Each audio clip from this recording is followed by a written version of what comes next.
We're harvesting cotton candy grapes today. This particular field we're in is the largest cotton candy vineyard in the world. You heard that right. Cotton candy grapes. This hard-working crew isn't harvesting a fluffy, sugar-spun treat. They're picking all-natural table grapes, grown under the sun in the southern part of California's San Joaquin Valley. Thanks to science, these grapes taste a little bit like the popular carnival food, hence the name cotton candy grapes. The only grower in the U.S. growing this variety is Grapery. The company was founded by Jack Pandal in 1996. Its headquarters just north of the city of Bakersfield. We are primarily a producer of table grapes. So we have farms, we grow the fruit, we harvest the fruit, and we ship the fruit all over the United States and internationally. In order to set themselves apart from other table grapes on the market and remain profitable, Grapery has evolved from a traditional producer of table grapes to one that takes risks by developing grapes with unique flavors and shapes. Jim Beagle is the CEO and co-owner, who has been with the company for 15 years. When I joined Grapery, it was Jack and I and someone in the office and a foreman in the field. And it was a really small company. And we've been building it ever since then. For our industry, we've grown really rapidly in the last dozen years. So how did they do it? Both Jack and Jim understand agriculture. Jim's a fifth-generation California farmer. His family's been in ag since the gold rush. Jack's grandparents started farming in the San Joaquin Valley after arriving from the islands off Croatia at the turn of the century. They each have ag degrees from UC Davis. Jim has an MBA from Harvard. California agriculture really has become, throughout my lifetime, a much more modern and sophisticated business. Grapery works with international fruit genetics to create new varieties of grapes. One of the really cool things about grapes genetically is the diversity of the gene pool worldwide. You know, from the climates that they can grow in, the uniqueness of their flavors, their uniqueness of shapes, of colors, and so on.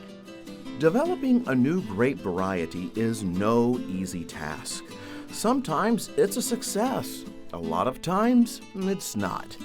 It may require years of testing and getting growing conditions just right. Most important, people have to like the taste, or the fruit won't sell. Even though cotton candy's been around now for almost 20 years, from when it was first crossed, it's been in the market about 10 years. There's still consumers that don't know about it. So it's a huge challenge, and that's true of all of our varieties. While the cotton candy grape may be Grapery's most well-known variety, they have several others. The Moondrop is an elongated black grape that's crunchy and firm. The Gumdrop is a red, sweet grape meant to taste like candy. The Teardrop is a green, elongated grape. Like all Grapery products, they are picked at peak sweetness. The secret to what we do at Grapery is we let the grapes get really ripe before we pick them. That's easy to say, it's really hard to do. There's no textbooks or classes you can take on how to grow table grapes for great flavor. We had to innovate around all the different farming and harvesting practices that it takes to grow grapes that consistently taste great. If I don't hear from consumers, that means I haven't wowed them.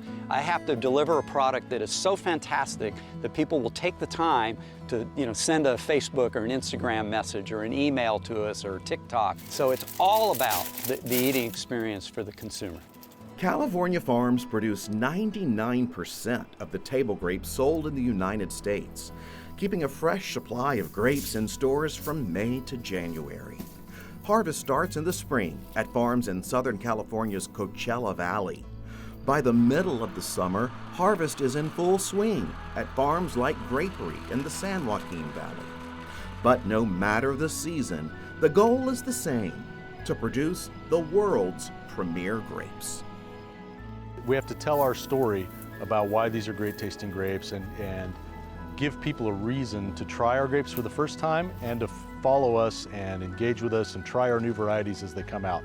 You've heard it over and over again. If you want to do something really well, you have to be passionate about it. I hope you've seen my passion for doing this. But our whole team is passionate about this. It drives us every day.